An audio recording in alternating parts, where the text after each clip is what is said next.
Most businesses only focus on growing and expanding, and they give little to no attention to their exit strategies until after exit is staring them in the face. Learn here at Boosting Business Value, brought to you by Blue Sky Business Resources. You'll discover how to shape a more durable and saleable business, and how to implement a powerful, well-planned, and rewarding exit. Join Dr. David Gruder and Jason Tuzinkewich as they deliver actionable tips for lower middle market company owners, executives, and their trusted advisors. Find out where your business currently stands, how you can meet your revenue objectives more reliably, and how to grow your venture to the next level, all with a smooth and fruitful exit in mind. Here are your hosts, Dr. David and Jason. Well, welcome back. This episode is part 2 of our current mini-series on the 3 inflection points that all businesses must master to achieve durability and long-term growth. And in this episode, we're going to dive into the first inflection point related information, which is about the innovation phase. And for those of you who are new to this Boosting Business Value podcast, and why should you be new? You've probably been binging on all of our prior episodes, for crying out loud. I'm David Gruder, the business lifecycle, exit planning, and post-acquisition psychologist for Blue Sky Business Resources. And with me, as always, is my trusty foil, sidekick, and thought leader of many capacities, Jason Tuzinkewich, who is Blue Sky's Chief Operating Officer. Take it away, Jason. All right. Well, Doctor, it's great to be with you again. And, I mentioned this in part 1, but I'm so excited about this series because this is some important stuff. And we're going to dig pretty deeply into innovation in this episode. But first, let's kind of back up a little bit and let's talk about what do we mean when we say these inflection points that business owners and their teams need to master. And what specifically are those inflection points? So, the way that we're talking about it right now is that inflection points are major functional pivot points. This is a time where, if you're looking at it on a plot, the graph goes from pretty flat to straight up. This is where strategy, organization, tactics, and leadership style requirements must change in order to succeed at what's next. And it's a perpetual cycle. In durable businesses, there are these 3 points that you just keep encountering over and over and over again in your life. And that's why it's so important to master them. And so what are these 3? We already mentioned innovation. This is where things start. Then we go to fruition. This is where things really grow, expand, and penetrate markets. And then you get to bifurcation. And bifurcation is, to quote the term penned by one of my professors, Dr. Tushman, it's when the business has to become ambidextrous. It's when it's doing both innovation and fruition simultaneously, which is the most cumbersome, the most troubling point for business owners and where a lot of businesses fail and languish. So, we're going to talk about all 3 of these in this mini series. And so, Doctor, let's kick off this innovation phase. Let's get the business started. Well, let's do it. So what happens during the innovation stage? Well, it's probably pretty obvious that in this phase in innovation, we're creating something new that the market wants. So that might be a need or a capacity to fill a need. There's something new that's emerged that is a need that hasn't really existed so much in the marketplace up until now, and where your business actually has the capacity to fill that need in some form. So that's one thing that the market might want in the way of something new. And it's so exciting that we're in a time where technology is advancing so quickly that these new needs, these brand new market potentials are coming at us at a really rapid pace. So there's all this opportunity to do that.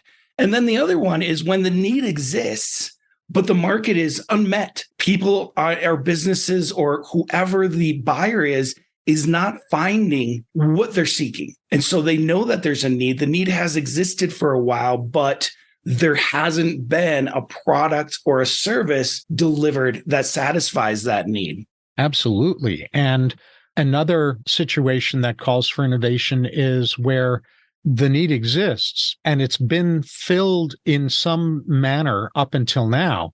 But the marketplace, the buyers are now needing a next evolution beyond what is already available to them. Yeah. And, just kind of piggybacking on that, a lot of times this happens when an industry grows and starts tapping into that newly created capacity.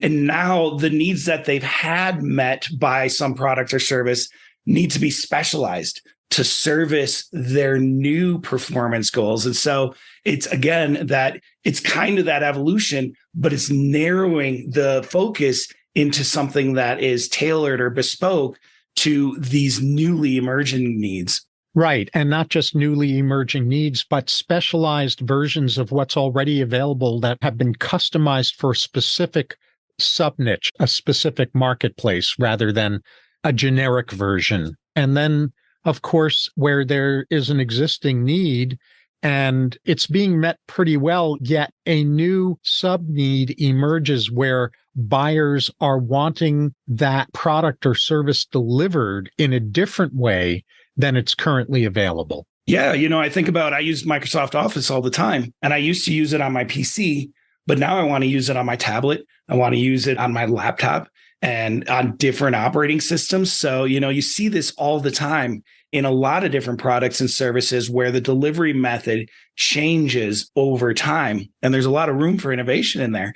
And then the last one, as we always talk about with businesses, we talk about how do businesses compete, right? They compete on timing, on price, and on quality. You can only ever do two, right? And so the one thing that we haven't talked about in innovation, but that is crucial, is getting to that point where you can compete on price, where you can deliver a fundamentally different price point in some way, shape, or form to satisfy the existing need. And that's another innovation that in many ways has disrupted a lot of our markets recently. And it's going to disrupt our markets even more in coming years as robotics starts to take over certain repetitive tasks that up until now humans have done. And when that happens, there will probably be different price points for those same products. And with any luck at all, the price points will be lower. And the people who used to do those jobs will hopefully be retrained by the company to fill other roles that will be available for them to fill because they're not doing that kind of grunt work that robots can do. I love your optimism. Let's see that happen. It is an optimistic viewpoint, and I'm not saying it will happen that way. I'm saying I want it to happen that way. I'm along with you. And, with our experts in business and advisory that listen to this podcast, we can generate a community that can ensure that that can happen. Because it's feasible to retrain and replace and upskill your employee staff so that you don't have to go find new employees as technology changes the demand from a production focus to a creative thought and problem solving focus. Right. And I think the footnote that I want to add there just feels important to me to insert is that this has always been true in the business world. There's always a period where a new innovation comes online and it completely disrupts the job market. What's available in the job market, when certain jobs vanish, new jobs emerge. That is always occurring in each evolution in the marketplace. So what we're talking about here specifically with AI and robotics is happening now, but the basic dynamics we're talking about have always happened and will always continue to happen. So if you're getting wigged out by that, I think what's more important is to ask yourself, what's your next evolution in your capacities to fill certain roles and certain jobs as needs change in a business? Yeah, and we've stepped a little bit off the beaten path and onto a little bit of a soapbox here, but I do want to add one more thing to this because this is important stuff. It's also historically proven and true to this day that as technology improves and makes certain tasks and job titles obsolete, more job titles emerge. The increase of automation and robotics has created a lot more job titles in technical thought, in design, in programming, in process management, all of those things, then it took away frontline production. And Right. so as long as we keep that in mind and we recognize and we look for the growth areas, then it's easier to determine how to retrain people and make them fit. Right. So don't listen to the doomsayers who are saying the sky is falling around this. The sky is not falling. It's always the marketplace. The business world has always evolved in ways where jobs that used to exist cease to exist, and new jobs that never existed come on board and are needed, and people need to fill those new jobs. That was a fun little side trip. It was. It was, and a really important one, I think. We could probably devote a whole episode to that, but that's something to consider for another time. So in the innovation phase, the thing that's built into innovation is that by definition, it is a phase that's high loss, high burn rate, because what you're innovating hasn't been monetized yet. It hasn't been brought to the market. It's not generating revenue, let alone profits, because you're developing it. And so by definition, the innovation phase is a phase where you are going to have a burn rate. You're going to be losing money, or let's just say you're going to be funneling, if you're an existing business, you're going to be funneling profits, a portion of your profits, into something new that's not yet monetizing. So we're going to return to that as we unpack this a little bit further, because the fact that's so requires a certain kind of vetting before jumping in with both feet with a new innovation. Yeah, absolutely. And to just kind of build onto that, everything about this phase is dynamic. It's in high flux. And, you kind of look at this juxtaposed against the fruition phase, where it's all about streamlining and systematizing and making continuity and consistency. This is the exact opposite of that. You're changing, that concept of failing forward and failing forward fast is tantamount to success in the innovation phase. You've got to fail fast because you've got to quit pursuing things that aren't going to work, but your failures have to move you forward to getting to that product that you can monetize and sell. But not only is the design process dynamic, the communication process, the resource allocation process, all of these things are changing throughout. So, if you think about the two major long-term functional phases of a business, the innovation and the fruition phase, innovation is all about rapid dynamics, a lot of change, a lot of turnover, always being flexible and being able to pivot quickly. Whereas the fruition phase, as we'll talk about in the next episode, is all about not pivoting, not changing, getting that you can optimize, but you're not going to make major fundamental changes in communication structure, in positional responsibilities, or in the product itself. Mm-hmm. Well said. And basically, the punchline from that is that even in an existing business, when an existing business moves into a new innovation phase, they have to think like a startup. They have to think like early stage entrepreneurs. And there's actually a term for that in the business world. It's called being an intrapreneur rather than an entrepreneur, where you are bringing entrepreneurial mindsets and innovative mindsets that are part of the startup mindset into an existing business during an innovation phase. So it calls for intrapreneurship in an existing company. And of course, because of the nature of what innovation requires, while you're innovating, there's going to be all kinds of cross-functionality, matrix communication. All of those are essential.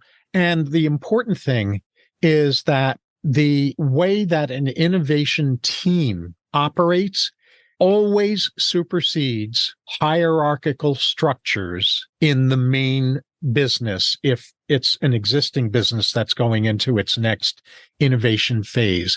The innovation team cannot be constricted by the status quo hierarchical structures inside of the innovation team. Obviously, they have to interface with the executive team and the existing hierarchical structures, but that's external to the innovation group. Inside the innovation group, all bets are off. Chaos, in a positive sense of chaos, is not only welcome, it is necessary. Yeah, I like that structured chaos concept.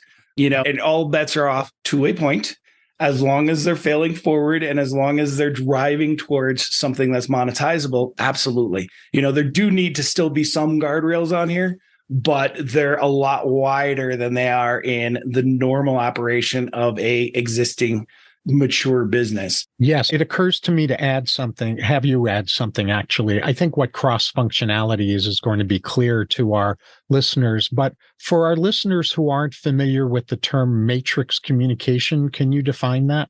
Yeah. So, if you think about a business and you think about the way that you in your business communicate with your team, typically the specific functional team communicates amongst themselves. Engineers talk with engineers, sales and marketing people talk with sales and marketing people. Sometimes the sales and the marketing people don't even communicate that much. But you've got it's almost siloed. You talk within your teams horizontally and you talk vertically to your higher ups and to the people you require things from further down the process chain. But in matrix communication, you need the inclusion of a sales and marketing person. You need the inclusion of an engineer. You need the inclusion of somebody on the plant floor, because all of their input is critical. What you can design that you love is great for you, but if you can't sell it and the sales and marketing team recognize that there's not a market for what you're building, then don't make it. But if the marketing team is there and they have a voice at the table, then they can maybe say, there's not a market for that product in this, but if you made these tweaks and changed this functionality, we know there's a huge market just horizontal to it. And so having that ability to communicate directly across all the silos and divisions is what matrix communication is all about. And in order to do it effectively, there needs to be a point of contact in each place. And those lines of contact need to be clearly defined so that you're maintaining a clear flow of knowledge, the transparency, but also not redoubling efforts or getting conflicting orders. Let me just use a quick analogy to drive this home. There is traditionally a competitive attitude, actually a disdainful attitude, that architects and builders have toward each other. And architects are creating a design that a builder is going to build. So when an architect is in the brainstorming phase, in the initial parts of innovation, it would be premature for them to be talking to builders. But once they've got a clear sense of what their creativity is giving birth to, if they then don't go to the builders to find out what is and isn't actually implementable in their brilliant creative process, then they'll end up with an architectural design that falls into a category that I call true but not useful. It may be true in terms of creativity, but it's not buildable. It's not useful. So this is a metaphor for what is often missing during the innovation phase in any business. At some point in the creative process, you've got to go to the salespeople to see if this is sellable. You've got to go to the production people, the delivery people, to see if this is deliverable. And if it's not in the form you've initially brainstormed, then what tweaks will you have to make so that what you're innovating can actually be profitized? Absolutely. Well said. And I love your analogy, because I will tell you that 2 weeks ago, I was at a parade of homes and I walked through this house. It was gorgeous, beautiful layout, beautiful, everything was very nice, except there were 6 thresholds in the building, in one house, 6 thresholds where they couldn't mount doors because they just didn't work. They didn't fit. And I'm like, you have such a nice house, but 2 of those thresholds were on one bathroom. So there was one bathroom that had 2 doorways that couldn't have doors on them. Mm-hmm. Yes. the exact failure of matrix communication. It's a beautiful example. I mean, unfortunately, I only know, like, I have one of our nieces is an architect with a builder's mindset. And one of my longtime friends and colleagues is a builder with an architect's mindset. And it's that cross fertilization that makes projects successful. They work together like peanut butter and jelly. Yep.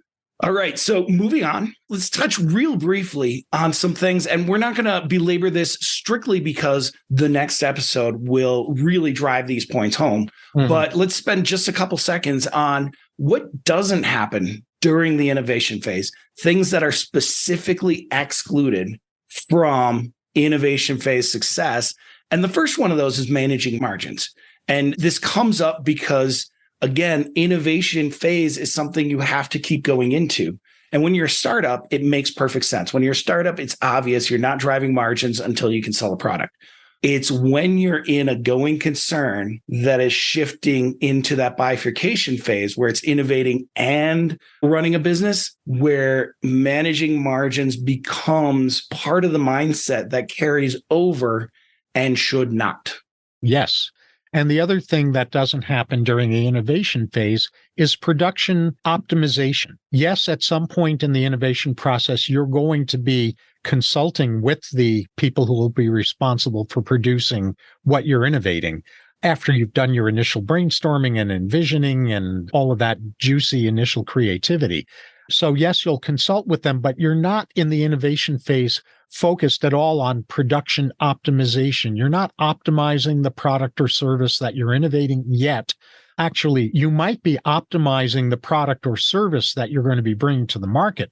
But what you're not optimizing is how it's going to get produced, how it's going to get sold, how it's going to get marketed, how it's going to be delivered. That's for the next phase. That's not for the innovation phase. Glad you brought that up. Thank you.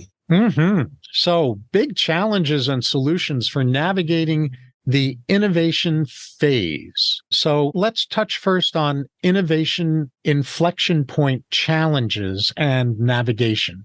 So you've already mentioned one of those huge challenges and solutions, which is when you're in the innovation phase, you've got to set aside status quo addiction and, the way we've always done things and all of that mindset, and replace it with the capacity to creatively fail forward, just like you mentioned earlier, Jason. Yeah, thank you for that. And, this capacity is twofold, right? The individual that's innovating at any given point in this process has to be able to be wrong. But the rest of the team, the innovation team, as well as the leadership team guiding this, has to be able to not punish when people are wrong. The mistakes need to be yes, that didn't work. What did we learn? Versus that didn't work and it cost us this much. What are you doing? And that's a really big issue. And so I'm glad you put that at the forefront. And then the other thing, it's kind of piggybacking on this, right? Because we're saying you have to be able to make mistakes. You have to be able to throw something away if it's not working, but you also have to maximize limited resources. You're not going to have the full bank account of a going concern. If you're a startup, you've got what you've got in your bank account, right? Maybe a couple investors, but you really have to prove something out before you can get big investors. And then, you also don't have the manpower. With a startup, you have to build your team, right? And you don't have a lot of money to pay. So who's going to buy into this vision and jump on board for limited pay, trusting in the success that comes? And then, your limited resources of infrastructure, equipment, all of those things. You're either starting from a clean sheet or from a smaller swimming pool than a business that's in fruition. And so the ability to make the most out of every single dollar, every single person, and every single piece of equipment and technology that you have is crucial in this phase because, again, there's no revenue coming in to support your losses. That's right. There's only the amount of money that you've allocated for the innovation. So another challenge and solution really is focus, as we've already said, so I'm not going to belabor this, on extreme cross-functionality. Siloing has no place during innovation. The sky's the limit. What about blank? What if blank? Not as a way of putting down a new idea or a new innovation, but as a way of really fleshing out that potential innovation to do viability vetting. So, I'm a real fan of blue skying without those kinds of what ifs. Me too. And that's right. I'm a fan of recognizing when you have been creative to the point where you now need to vet the viability of the thing that you're imagining. You're exercising your creative juices to brainstorm into potential existence. Does it deserve to come into potential existence? And that's why cross-functionality is so important, because the ability to think through different lenses, through wearing different hats in looking at the viability of what you're innovating is crucial. Absolutely. It has to work. It has to be producible. It has to have a market, and it has to be able to be made for a profit. And Yes. So at the end of the day, when you've got a great idea, it has to be proven against those four things. And ideally, you'll have a scope of work that will put the sandbox around those four things in the beginning so that you're not just throwing darts with a blindfold on. Agreed. And so all of this, the one thing, like the most critical element to success in all of this, before you create your cross-functionality, before you start working on matrix communication, or even allocating any money, is that there must be a clear and inspiring vision that the innovation team and the executive team have bought into. It'd be great if the whole team buys into it, but at the very least, the functional innovation team and the leadership team that holds the purse strings have to buy into this clear, inspiring vision. Without the inspiration, your team's going to burn out and the executive team will lose interest, which means you'll lose funding. Without the clarity, you won't be able to prove success and you won't have a rudder to guide you in the right direction. So it has to be both. Well said, and very, very important. That is utterly mandatory. So what we're going to do in the final part of this podcast before we move into takeaways and closing is we want to unpack the specifics of the two different types of innovation cycles that can occur. The first is innovation for the first time around, meaning in a startup. So there's the startup innovation phase, and then there is the innovation phase inside an existing business. So we'll start with innovation in startups. Awesome. Yeah. And we've talked about a lot of these points that we're going to discuss because many of them overlap, but they have different weights if you're in a startup than they do if you're within a going concern. And the biggest one is the resource maximization.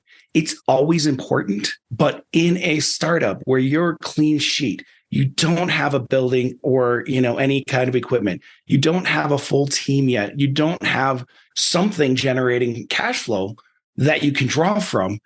It's all about resource maximization. Every single person has to be able to be worth twice their role's capacity. Every single dollar that's spent has to be worth at least $100 in normal term parlance. And every single piece of equipment has to have multiple uses because you're so tight. You have so few resources in all of these areas that everything has to deliver. Mm-hmm. Yes, we can't emphasize that enough. And the punchline with that is that even extremely well-funded startups are still starting from zero with building their offerings and their infrastructure. And there are a lot of expenses. That's why this whole notion that everyone who's in the startup world knows about, called burn rate, has to be carefully monitored. What a burn rate is the speed at which you're burning through the funding that you've gotten to get the startup off the ground. And if you run out of your startup funding before you've accomplished what that phase of startup funding is allocated for, then you're sunk before you even get out of the starting gate.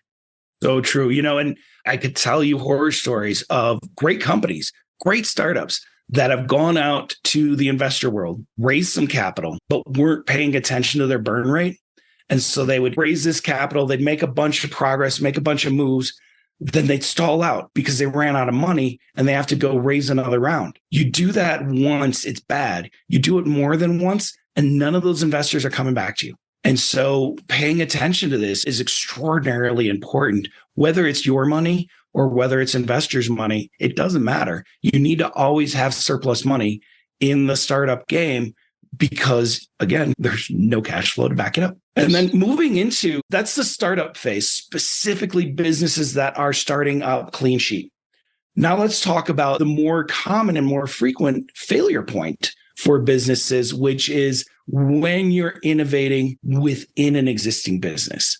And the big reason why businesses have such a hard time from this is because they need to break away from the bureaucracy and existing norms of the fruition phase. I mean, most people don't like constant change. Most people don't thrive in the chaotic, dynamic environment of innovation. For those people who are the majority of your team members, it's really easy to fall into the comfort of the inertia of the fruition phase because it's all about systems and processes and consistency and clearly defined metrics. So not only do you know when you walk into the office what you're going to do for the entire day, but you also know how to track your success. It's very regimented, it's very clear, and it's very consistent. And that's antithetical to good innovation. So once you've been successful in that inertia, in that consistency, letting a group of rogues break away and disregard all of that makes you profitable in order to create something new is really, really tricky. And so that's the thing that I think, and we mentioned before, becoming ambidextrous is something that is really hard for businesses to do successfully. Mm-hmm. And just to tie in to what you're saying, something that we've already touched on in this episode, the existing businesses, when you're bifurcating and you're continuing to do the existing business while innovation is going on, there does need to be a certain amount of deliberate siloing where the innovation team is somewhat, never completely, because there are certain still financial constraints and logistical and coordination constraints and all of that. But to some extent, they need to be siloed off from the existing businesses' functions so that they can really engage in the creative innovation process, so that they can move into that mindset that's a failing forward mindset, the mindset that is not about stewarding cash flow, but instead a mindset that says, we're in negative cash flow in our innovation process, and we need to pull out all the stops in our brainstorming. But at some point in that brainstorming process, we have to come back to the real constraints in terms of economic viability of what we're innovating.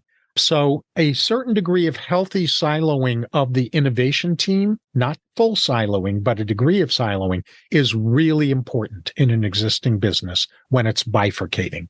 Absolutely. And, it always occurs to me that the other part of this ambidexterity and this creating space piece that you're talking about, shareholders hate innovation. They want innovation. They want the results of innovation. They don't like the growing pains of innovation.